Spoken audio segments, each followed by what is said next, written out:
सम्पूर्णलाई नमस्कार। म पस्तता चन्द्रकान्त भण्डारी।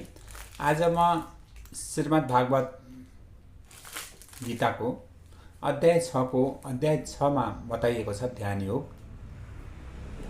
हामी पहिला ध्यानबाटै हाम्रो योगको यात्रालाई अगाडि बढाउँछौँ, किनभने हामी ध्यानबाटै आफ्नो अन्तर्यात्रालाई अगाडि बढाइसकेको खण्डमा यम नियम आसन प्राणायाम प्रत्याहार ध्यान धारणा र समाधिको बाटोमा अगाडि बढ्नलाई सहज हुन्छ।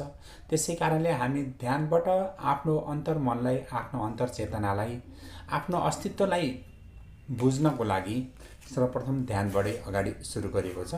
सम्पूर्णलाई म पस्तता चन्द्रकान्त भण्डारी। मेरो यस आफन्त प्रोडक्सनको यस च्यानललाई तपाईँ सब्सक्राइब गर्नुभएको थियो भने सब्सक्राइब गरिदिनु होला र अगाडि दिनहरूमा विभिन्न किसिमका आध्यात्मिक भिडियोहरू, योग, ध्यान, चेतना र अन्य विभिन्न वास्तु र अन्य विभिन्न किसिमका विषयहरूमा अन्तर्निहित रहेर छलफलहरू अगाडि बढाउने नै छौँ। आजको यसको पहिलो प्रसङ्ग रहेको छ ध्यान योग। ध्यान योगमा श्री भगवान भन्नुहुन्छ, अनाश्रितं कर्मफलं कार्य कर्म करोति यं स सन्न्यासी च योगी च न निर्विघ्नं च क्रियः। यसको अनुवाद रहेको छ, भावार्थ रहेको छ। भगवान भन्नुहुन्छ, कर्मफलप्रति अनासक्त रहने र आफ्नो कर्तव्यको पालना गर्ने व्यक्ति नै असली सन्यासी या योगी हो। आगो नबाल्नाले र कर्तव्य कर्म नगर्नाले कोही पनि सन्यासी या योगी हुन सक्दैन भनेर स्पष्ट रूपमा कर्मफललाई यहाँ विशेष रूपमा प्राथमिकता दिएको छ। तात्पर्य, यस अध्यायमा भगवानले अष्टाङ्ग योग पद्धतिलाई मन तथा इन्द्रियहरू वशमा राख्ने साधनको रूपमा वर्णन गर्नुभएको छ। तर यस कलियुगमा सामान्य जनतालाई यो साधना सम्पन्न गर्न अत्यन्त कठिन हुन्छ। यस अध्यायमा भगवानले अष्टाङ्ग योगको प्रशंसा गर्नुभएको छ, तापनि यो भन्दा कर्मयोग अर्थात् कृष्ण भावनामय कर्मलाई बढी जोड दिनुभएको छ। संसारमा प्रत्येक मानिस आफ्नो परिवारको पालन गर्न र आफ्नो श्री सम्पत्तिको रक्षा गर्नको लागि कर्म गर्दछ, तर कुनै स्वार्थ बिना र कुनै व्यक्तिगत तृप्ति बिना कसैले पनि कर्म गर्दैन, चाहे त्यो तृप्ति सानो होस् या ठुलो। अतः कर्मफलको भोग गर्ने उद्देश्यले प्रेरित भएर होइन, बरु कृष्ण भावनामय भएर कर्म गर्नु नै पूर्णताको कसौटी हो। भगवान भावनामय कर्म गर्नु प्रत्येक व्यक्तिको कर्तव्य हो, किनभने सबै जीवात्मा मौलिक रूपले नै परमेश्वरका अंश हुन्। शरीरका सबै अङ्गहरू पुरै शरीरका लागि कार्य गर्दछन्। ती अङ्गहरू आफ्नो तृप्तिका लागि होइन, पुरै शरीरको सन्तुष्टिको लागि कार्य गर्दछन्। त्यसै गरी जसले आफ्नो तृप्तिको लागि नभएर परब्रह्मको तृप्तिका लागि कार्य गर्दछ, त्यही नै पूर्ण सन्यासी या पूर्ण योगी हो भनेर यहाँ स्पष्ट पारिएको छ। अतएव कहिलेकाहीँ सन्यासीहरूले पनि सबै संसारिक कर्महरूबाट मुक्ति पाइसकियो भन्ठानेर अग्निहोत्र यज्ञ गर्न छाडिदिन्छन्। वास्तवमा यो एक प्रकारको स्वार्थीपना हो, किनभने तिनीहरूको मूल लक्ष्य र निराकार ब्रह्मसँग एकाकार हुनु हो। यस्तो इच्छा कुनै पनि भौतिक इच्छाभन्दा माथिल्लो हो, तापनि यो स्वार्थरहित हुन सक्दैन। त्यसै गरी जुन योगी आफ्ना समस्त संसारी कर्महरू बन्द गरेर अर्थ निर्लिन्न नेत्रद्वारा योग अभ्यास गरिरहेको छ, त्यो पनि व्यक्तिगत आत्मसन्तुष्टिको इच्छा राखेरै बसेको हुन्छ। तर कृष्ण भावना भावित व्यक्ति कुनै पनि स्वार्थ नराखी पूर्ण ब्रह्मकै तृप्तिमा लागि कर्म गर्दछ। कृष्ण भावना भावित व्यक्तिमा कहिले आत्मसन्तुष्टिको इच्छा रहँदैन। कृष्णलाई प्रसन्न राख्नु नै उसको सफलताको मापदण्ड हो र यसरी यो व्यक्ति पूर्ण योगी या पूर्ण सन्यासी हुन पुग्छ।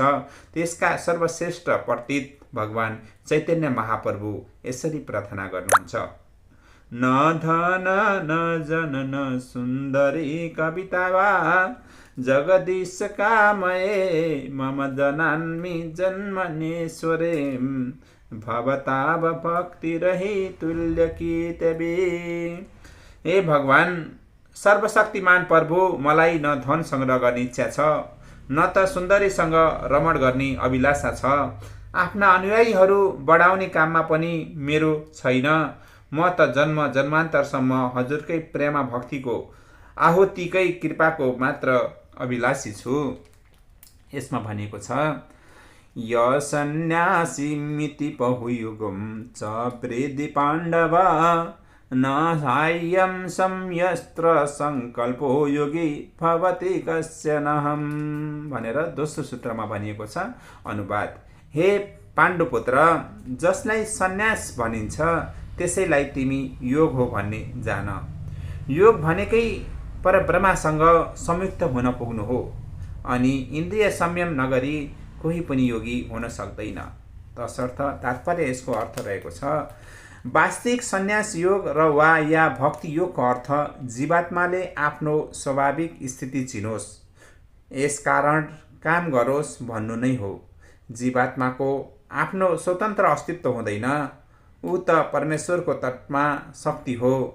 माया शक्तिको फन्दामा परेको बेला ऊ बुद्ध हुन्छ, तर कृष्ण भावना भावित अवस्थामा या आध्यात्मिक शक्तिले युक्त भएका बखतमा उसले आफ्नो जीवनको सहज स्वाभाविक स्थिति प्राप्त गर्दछ।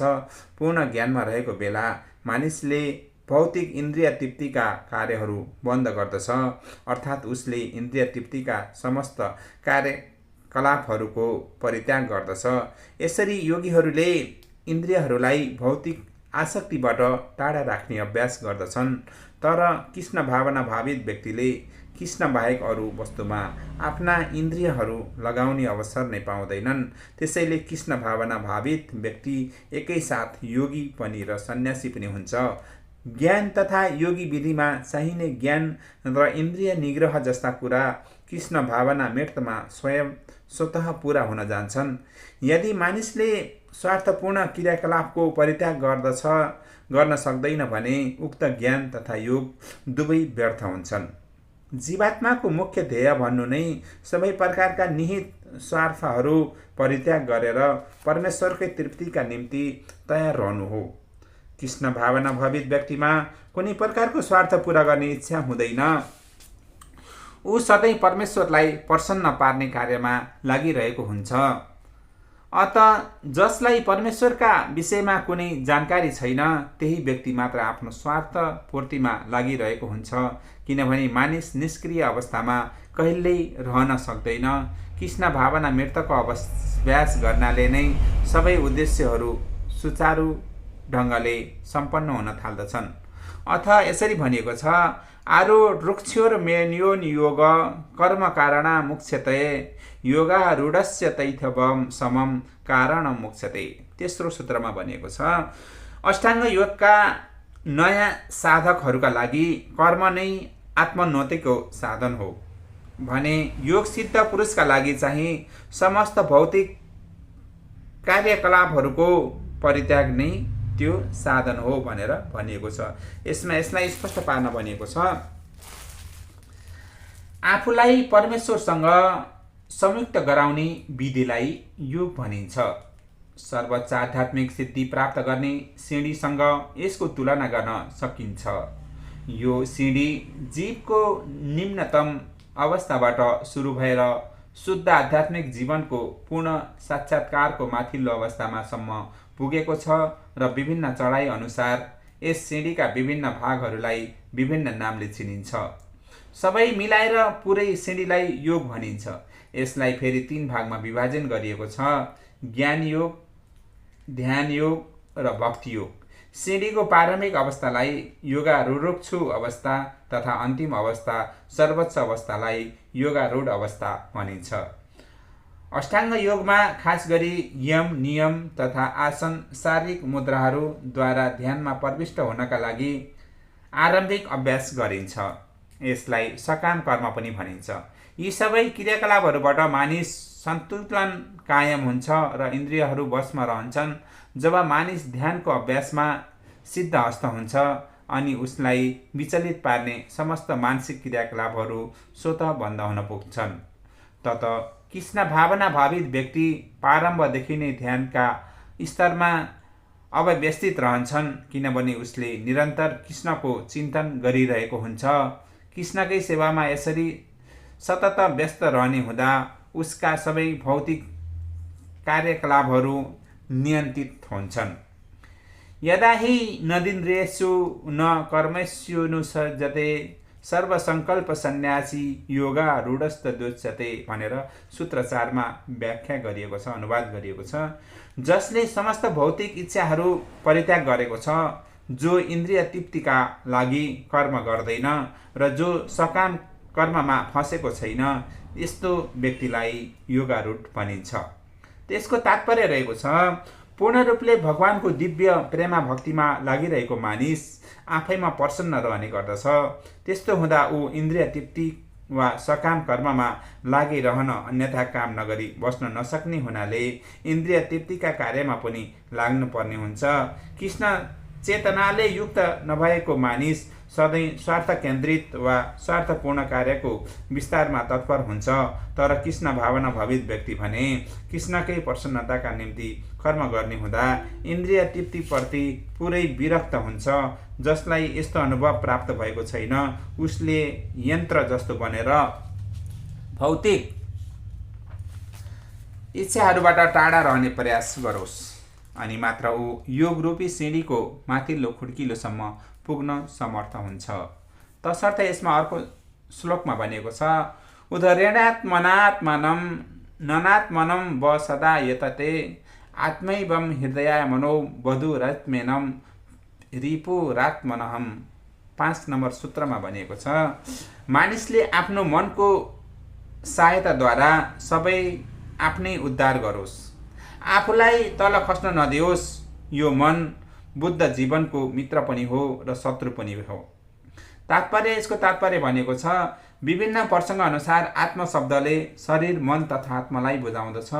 योग पद्धतिमा मन र बुद्ध आत्माको विशेष महत्त्व रहन्छ। मन नै योग पद्धतिको केन्द्रबिन्दु भएको हुनाले यो प्रसङ्गमा आत्म शब्दले मनलाई बुझाउँदछ। योग पद्धतिको उद्देश्य हो मानिसलाई निरोध गर्नु र इन्द्रियहरूलाई नियन्त्रणका आसक्तिबाट टाढा राख्नु। यहाँ मानिसलाई प्रशिक्षित पारेर बुद्ध जीवनलाई अज्ञानताको दलदलबाट उद्धार गर्नुपर्छ भन्ने कुरामा बढी जोड दिइएको छ। यस भौतिक संसारमा मानिस मन तथा इन्द्रियहरूबाट बढी प्रभावित भइरहन्छन्। शुद्ध आत्मा पनि त्यही मनको मिथ्या अहङ्कारले गर्दा प्रकृतिमाथि प्रभुत्व जमाउने इच्छाले त्यो संसारमा फँसेको हो। तात्पर्य मनलाई यसरी तालिम दिनु पर्यो जसले गर्दा ऊ प्रकृतिको तडक भडकबाट आकर्षित नरहोस्। यसरी बुद्ध जीवनको रक्षा गर्न सकियोस् र इन्द्रियका विषयतिर आकर्षित भएर मानिसले आफूलाई पतित गराउनु हुँदैन। जो इन्द्रियहरूका विषयतिर जति आकर्षित हुन्छ ऊ त्यति नै यो सांसारिक जन्जालमा फस्न थाल्दछ। अतः आफूलाई अनासक्त राख्ने सर्वोत्कृष्ट साधन हो मानिसलाई सधैँ कृष्ण भावना मृतमा संलग्न गराउनु र यसै कुरालाई बढी जोड दिनका लागि नै यहाँ ही शब्दको प्रयोग गरिएको हो। अर्थात् मानिसले त्यसो गर्नु पर्दैन। अमृत बिन्दु उपनिषद 2 मा पनि भनिएको छ, मन एवं मनुष्याणां कारणं बन्ध मोक्षणो बन्धायम विषया संज्ञो मुक्त्यो निर्विषयम मनहम भनेर यहाँ भनिएको छ। मानिसको बन्धन र मोक्षको कारण भनेकै मन हो। इन्द्रियहरूका विषयमा लीन भएको मन बन्धनको कारण हो भने विषयबाट विरक्त भएको मन मोक्षको कारण हो। तसर्थ निरन्तर कृष्ण भावना मृतमा लागिरहेको मन नै परम मुक्तिको कारण हो भनेर भनिएको छ। यहाँ अझै यसलाई स्पष्ट पार्नको लागि बन्धुरात्मनात् मनस्तयम यत्नास्तमय बात्मना जितहम अनात्मनम स्तु शत्रुत्यो व्रत्योत्यात्मनम शत्रुवतहम भनेर 6 नम्बर सूत्रमा पनि व्याख्या गरिएको छ। जसले मानिसलाई जितेको छ उसका लागि मन नै सर्वश्रेष्ठ मित्र हो र जसले मनलाई जित्न सकेको छैन त्यसका लागि मन नै सबैभन्दा ठुलो शत्रु हो भनेर यसमा स्पष्ट पारिएको छ। यसको तात्पर्य रहेको छ, मनलाई बसमा राख्नको लागि नै अष्टाङ्ग योगको अभ्यास गर्न गरिन्छ। यसो गरेमा मानवीय लक्ष्य प्राप्त गर्ने काममा मनले मित्रको जस्तो भूमिका निर्वाह गर्दछ। मनलाई बसमा नराखिकन देखावटीका लागि योग अभ्यास गर्ने समय नष्ट गर्नु मात्र हो। जसले मनलाई बसमा राख्न सक्दैन ऊ सदा आफ्नो परम शत्रुसँग रहेको हुन्छ, जसले गर्दा उसको जीवन र लक्ष्य दुवै नष्ट हुन जान्छ र जीवात्माको मौलिक रूपमा भनेकै आफ्ना स्वामी भगवानको आज्ञा पालना गर्नु हो। मनलाई आफ्नो बसमा नल्याउँदासम्म मानिसले काम, क्रोध, लोभ, मोहहरूकै आज्ञा पालना गर्नुपर्दछ।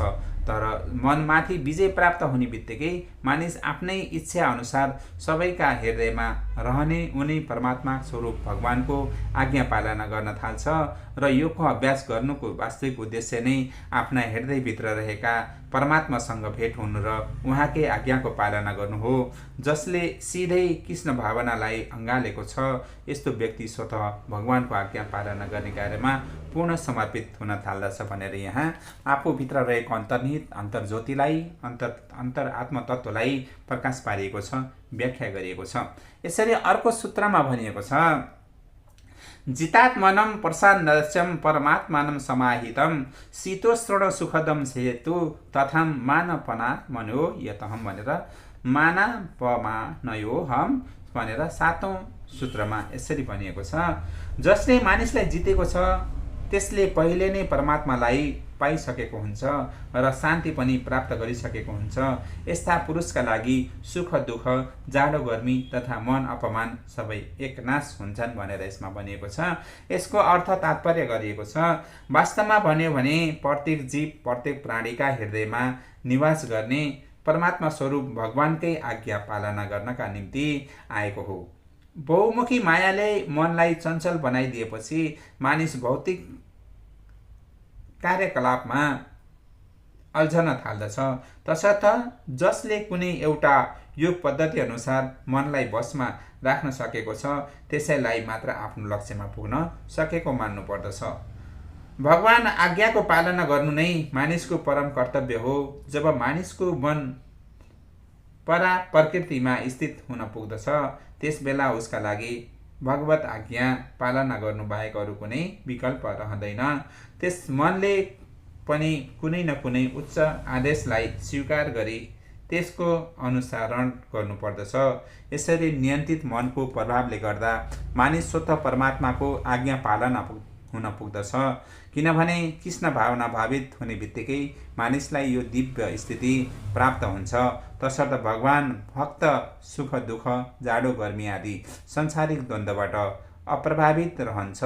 यो अवस्था भनेको अव्यावहारिक रूपमा ब्रह्मलीन वा समाधिको अवस्था हो भनेर यहाँ व्याख्या गरिएको छ। यसरी यसमा अर्को 8औं सूत्रमा भनिएको छ, ज्ञान विज्ञान तृप्तात्मं कुटुस्थ्यो विजेन्द्रिय युक्त इन्द्रिय युतिम योगिम समलोष्टा स्म काश्चनहम भनेर 8औं सूत्रमा भनिएको छ। यसको भाव अनुवाद रहेको छ, आफ्नो आर्जित ज्ञान र आत्मानुभूतिका गुणद्वारा पूर्ण तथा सन्तुष्ट रहने र आत्म साक्षात्कार गरेको व्यक्ति नै योगी कहलाउँछ। यस्तो व्यक्ति आत्मसंयमी र आध्यात्ममा अवस्थित हुन्छ। जसले ढुङ्गो, माटो वा सुनले सुकै होस् सबैलाई समान देख्दछ। तात्पर्य यसको रहेको छ, परम सत्यको अनुभूति बिनाको कोरा किताबी ज्ञान व्यर्थ हुन्छ। भक्ति रसामृत सिन्धुमा भनिएको छ, अतम श्रीकृष्ण ननादि न भवेतम गृहर्मिन दिद्यवे सेवन मुखे हिम चिन्हे वादे स्वयमेवं स्फुरत्यदह भनेर भनिएको छ। दूषित इन्द्रियहरूका सहायताले कसैले पनि श्रीकृष्णको नाम, रूप, गुण तथा उहाँका लीला दिव्य प्रकृतिबारे बुझ्न सक्दैन र भगवानको दिव्य सेवामा संलग्न रहेर आध्यात्मिकताले परिपूर्ण भएको व्यक्तिले मात्रै उहाँका दिव्य नाम, रूप र गुण तथा लीलाहरूलाई बुझ्न र अनुभूति गर्न सक्दछ। यो श्रीमद् भागवत कृष्ण भावना मृतको विज्ञान हो। संसारी वृत्तद्वारा मात्रै कोही भगवानमा भावित हुन सक्दैन। जसलाई विशुद्ध चेतना भएको व्यक्तिसँग सान्निध्य प्राप्त गर्ने सौभाग्य मिल्न पर्दछ। कृष्ण भावना भरभित व्यक्ति विशुद्ध भक्तिमा तृप्त रहने हुनाले श्रीकृष्णका उपायले उसलाई ज्ञानको अनुभूति हुन्छ। यसरी अनुभूति ज्ञानद्वारा नै ऊ पूर्ण बन्दछ र आध्यात्मिक ज्ञानद्वारा नै मानिस आफ्ना सङ्कल्पहरूद्वारा दृढ रहन सक्दछ। अन्यथा शैक्षिक ज्ञानले मात्रै ऊ त बाहिरी विरोधाभास स्वभावबाट मोहित र भ्रमित भइरहन्छ। केवल आत्माको अनुभूति गरेको व्यक्ति मात्र आत्मसंयमी हुन सक्छ, किनभने ऊ कृष्णको शरणमा समर्पित भइसकेको हुन्छ। संसारी विदिततासँग उसको कुनै सरोकार नरहने हुँदा ऊ स्वयं सिद्ध दिव्य हुन्छ।